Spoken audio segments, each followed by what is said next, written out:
What's happening YouTube? It's Sean here and I am back today to give you guys a review of the Adidas Yeezy Boost 350 V2 in the Sesame colorway. These drop on Saturday, November 23rd for $220 US or $300 here in Canada. Throughout the past few months, these Sesames have been speculated on online blogs and websites, and it seemed like there was quite a bit of hype surrounding this colorway. This is understandable because this colorway is very clean, it's very minimal, and very versatile. With that said though, Adidas flooded the market and there was tons of pairs of these available. At least locally here in Toronto, most of the Foot Lockers, Champs, and Foot Action stores got them, as well as the independent boutiques along with the Adidas stores. So for me, I entered 5 raffles and guess what? I won 5 pairs. So of course I didn't pick them all up and I was able to help a few friends secure their pairs. So all in all, relatively speaking, this was a pretty easy shoe to get your hand on. So diving straight into the shoes, this is your classic 350 V2 silhouette.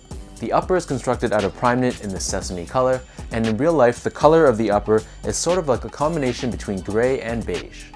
Running down the center of the shoe, we have that signature thick stitch that's found on all your other 350 V2s. If we take a look at the lateral side of the shoe, unlike the other colorways in the past where there's either been a big stripe running down the side of the shoe or simple text, instead we have a much more cleaner look. The laces in this case are also your standard rope laces, and they match the color of the rest of the upper. On the back heel, we have this nylon pull tab that's stitched onto the back of the shoe, and then on the interior side of the tongue, we have the signature Adidas 3 stripes, and this is constructed out of 3M. So the interior of the shoe is also done in this Sesame color. There's some additional padding around the back Achilles area, and then moving on to the insole. So this is just your standard Yeezy insole, which is pretty thin, and on the heel we have both the Adidas and the Yeezy logos in white. So the upper of these Yeezy Boost 350 V2s sits atop this full-length Boost midsole. The full-length Boost is encased in this rubber carrier, and it has a signature ribbing effect found throughout the length of the midsole. You'll notice on the back heel, we have this small portion of this gum rubber that protrudes from the outsole over and onto the midsole. Flipping these over to the bottom, so here we have your standard Yeezy Boost 350 V2 outsole. The outsole is done in this gum finish, and then we have this exposed boost throughout the forefoot and this larger triangle on the bottom heel. Finishing this all off, we have this Boost logo debossed on the heel. In terms of sizing, so these fit the same to me as my other Yeezy Boost 350 V2s. So for me, my feet measures as a true size 10, slightly on the wider side, and I opted to get these in a size 10.5. The prime knit upper, while it is very stretchy, it is quite snug and it wraps around your foot quite tightly.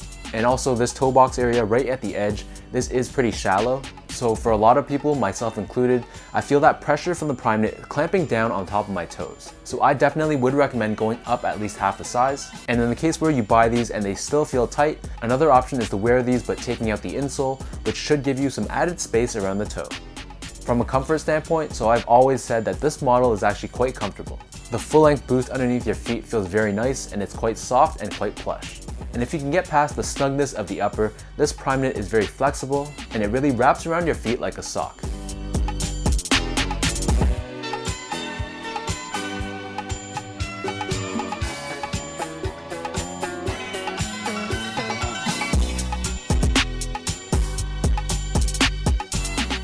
So with all that being said, let me lace these up and I'll show you guys how these guys look on feet.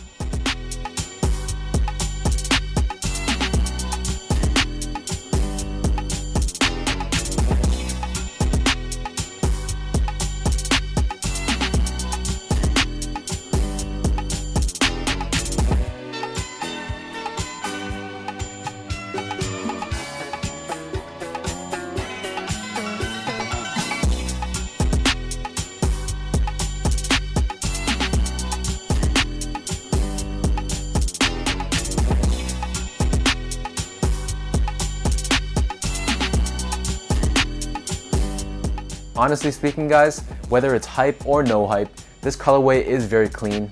You can pretty much rock this with anything you want. And here's my hot take, this is going to be one of my top 3 Yeezy Boost 350 V2 colorways. So let me know in the comments down below what you guys think of these Sesame Yeezy Boost 350 V2s. With Yeezy hype dying, did you guys still grab a pair or did you guys pass? If you guys like this video, be sure to give me that thumbs up, hit that subscribe button down below if you haven't already, and leave a comment below. and be sure to check out my Instagram at esco8, my Twitter at sean.go, and visit my website as well at seango.ca. So until next time, thank you guys so much for tuning in, and I'll catch you guys in the next one.